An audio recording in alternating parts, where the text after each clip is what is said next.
apa yang kita lihat dari proses mulai, saya kira yang paling dramatis adalah mulai dari bulan Juni tahun lalu, ya, ketika Kusnadi dibawa dan dipanggil ke atas oleh penyidik KPK dan kemudian dilakukan penyitaan terhadap alat komunikasi, buku, dan lain-lain.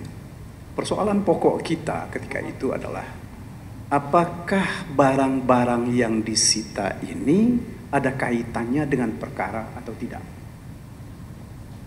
Kalau ada kaitannya dengan perkara, terutama saya kira mengenai catatannya Mas Hasto, itu adalah catatan beliau mengenai kegiatan tahun 2024.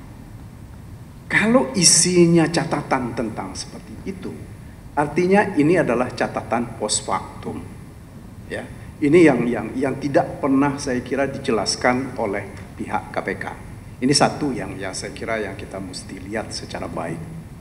Kemudian kedua, saya kira proses penyitaan ini, apalagi seperti yang terakhir dan penggeledahan itu, ini kan sebenarnya kita ini punya aturan dan diatur secara tegas dalam KUHP. Apa saja barang yang bisa disita. Ya, pasal 39 kalau saya tidak keliru dalam KUHP itu dikatakan berkaitan dengan kejahatan, hasil dari kejahatan digunakan untuk melakukan kejahatan atau digunakan untuk menghalang-halangi penyidikan perkara terkait dengan kejahatan itu. Ini yang kita tidak pernah mendengar secara real, atau paling tidak ya untuk kami ya, tidak pernah ada penjelasan apa hubungannya barang-barang yang disita itu dengan perkara ini. Ya, karena dalam perkara ini, dalam perkaranya Mas Hasto ini ada dua sangkaan. Yang pertama, beliau disangka melakukan penyuapan bersama-sama dengan Harun Masiku, menyuap Tio dan Wahyu, ya. Kalau memang betul adalah sangkaannya itu, artinya uang untuk suap itu sudah disita oleh KPK. Saya kira di dalam persidangan dalam perkaranya Saipul kita bisa lihat itu. Ya. Jadi apa alasannya lagi kalau itu salah satu di antaranya? Kemudian yang kedua, ya. Saya kira juga yang kita mesti lihat, Mas Hasto ini juga disangka melakukan penghalangan penyidikan, ya, dalam perkara ini. Nah, yang fokusnya kalau saya tidak keliru dari SPDP itu menghalang-halangi penyidikan terutama terkait dengan Mas Harun Masiku. Bagaimana seorang Hasto Kristianto disangka melakukan dua perbuatan, ya, yang itu terkait dengan dirinya sendiri.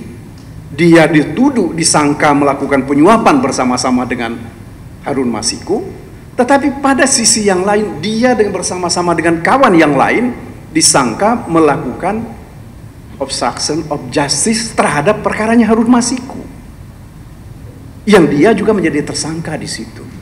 Nah, ini saya kira drama ini, ya, apalagi kemudian dilanjutkan dengan drama penyitaan, ya, SPDP bocor sebelumnya.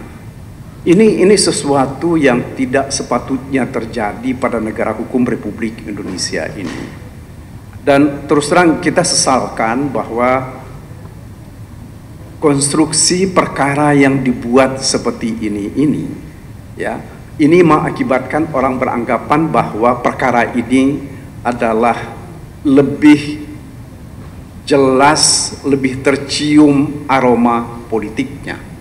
Jadi jangan disalahkan kalau seandainya kami sebagai penasehat hukum dan teman-teman di PDIP menganggap bahwa perkara ini adalah perkara politik karena memang aromanya lebih tajam aroma politik daripada aroma penegakan hukum. Saya ingat tahun 2020 ketika mulai penyidikan itu akan dilakukan, penyelidikan kalau nggak saya keliru ketika itu, beberapa penyidik KPK mendatangi kantor DPP ini pagi-pagi sekitar 5:30 atau 6:30 pagi, ya, tetapi tidak bisa menunjukkan surat untuk melakukan penggeledahan di kantornya Mas Hasto. Ini saja adalah satu bentuk dari kegiatan yang menghalalkan segala cara untuk paling tidak memprovokasi masyarakat untuk menganggap bahwa Mas Hasto ini terlibat dalam kejahatan yang dilakukan oleh Harun Masiku. Saya kira saudara-saudara, kalau kita mau coba berpikir jernih, saya berkali-kali ngomong di beberapa tempat, kalau ini perkara suap oleh Mas Hasto, dia keluarkan uang untuk menyuap KPU, ya, kepentingan dia apa sih terhadap Harun Masiku? Saya nggak yakin Mas Hasto itu punya kepentingan untuk duduknya Harun Masiku di DPR, ya, karena bagaimanapun juga nggak ada motif dari Mas Hasto untuk menyuap itu, sehingga apa motifnya itu keuntungan? Kan nggak mungkin. Jadi saudara-saudara, saya ingin sekali lagi menghimbau kita semua, mari kita lihat perkara ini secara proporsional, mengedepankan pendekatan hukum, bukan mengedepankan kekuasaan, apalagi kalau penggunaan kekuasaan ini karena pesanan dari pihak-pihak tertentu. Dan tentu saja bagi kami perkara ini perkara yang sangat serius, dan pasti ini akan berdampak panjang kalau tidak ada penyelesaiannya dengan segera. Saya kira itu yang saya bisa sampaikan. Sekali lagi terima kasih atas